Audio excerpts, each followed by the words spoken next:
Will God heal my self-inflicted wounds? When the sins I've willingly committed and the mistakes I've made have consequences, will He still carry my burdens if I bring them to Him? The textbook answer is yes, of course He will. 1 Peter 2:24 says, He Himself bore our sins in His body on the tree, that we might die to sin and live to righteousness. By His wounds you have been healed. Jesus' death on the cross didn't come with fine print saying it only covered certain sins or that His sacrifice only healed certain wounds. His death covers all sins, all wounds, all the ways we fall short.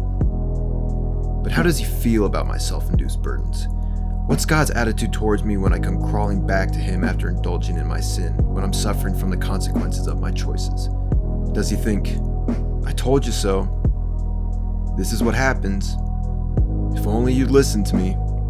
When Jesus finds me 6 feet deep inside the spiritual hole I've dug myself into, how long does He look down at me and shake His head before reaching out His hand and helping me up? I want to believe He reaches out immediately, but some days the devil on my shoulder convinces me otherwise. I'm a pretty big introvert and I'm a pretty reserved person. So when I was growing up, I developed this sort of don't make waves mentality about life. Don't get involved with things you aren't meant to get involved with. Don't deviate from what you're good at. Don't get in people's way. Legitimately, one of my biggest fears in life is trying to put myself somewhere where I'm not wanted or needed. And I never considered myself a leader. I wasn't outgoing, I wasn't super charismatic, I didn't fit the mold of what a leader was in my mind. But that was in high school. I've been out of high school for 5 years now. God's been working in me, building my faith and my leadership skills.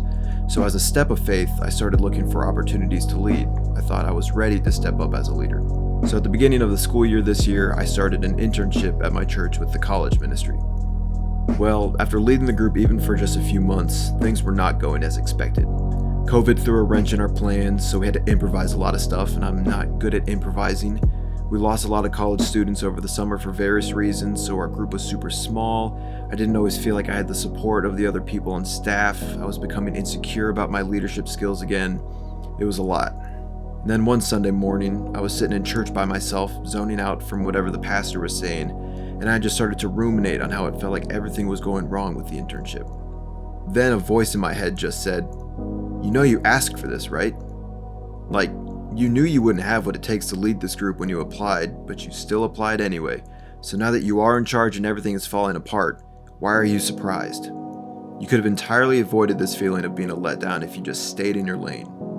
In the moment, I could detect those words as lies from the enemy, but that didn't stop me from spiraling. The rest of the sermon was white noise, and when I got home from church, I just sat in my depression thinking, I am such a failure.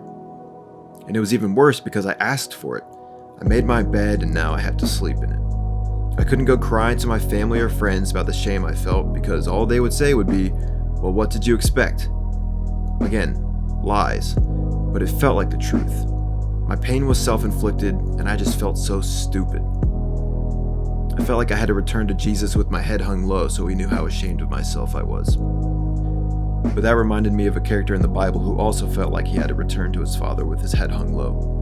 By verse 19 in Luke chapter 15, the prodigal son had inflicted as many wounds on himself as he possibly could.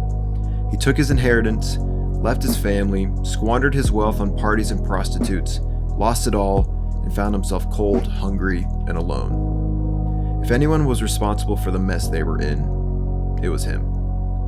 He eventually returned home in hopes that his father would accept him back as a slave since that's all he felt he was worth.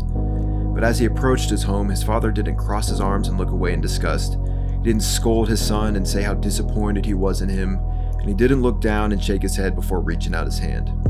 In fact, while the son was still a far way off, his father ran out to him, threw his arms around him, and kissed him.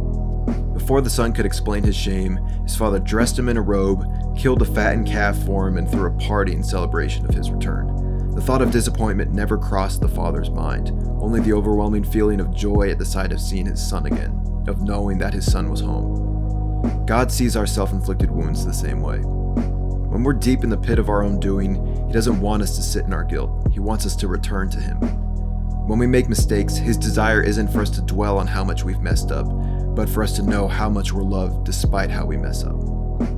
When all we want to do is explain ourselves to Him, all He wants to do is celebrate our return. Jesus knew all the ways we would fail Him and all the ways we would fail ourselves when He died on the cross, but He sacrificed Himself still.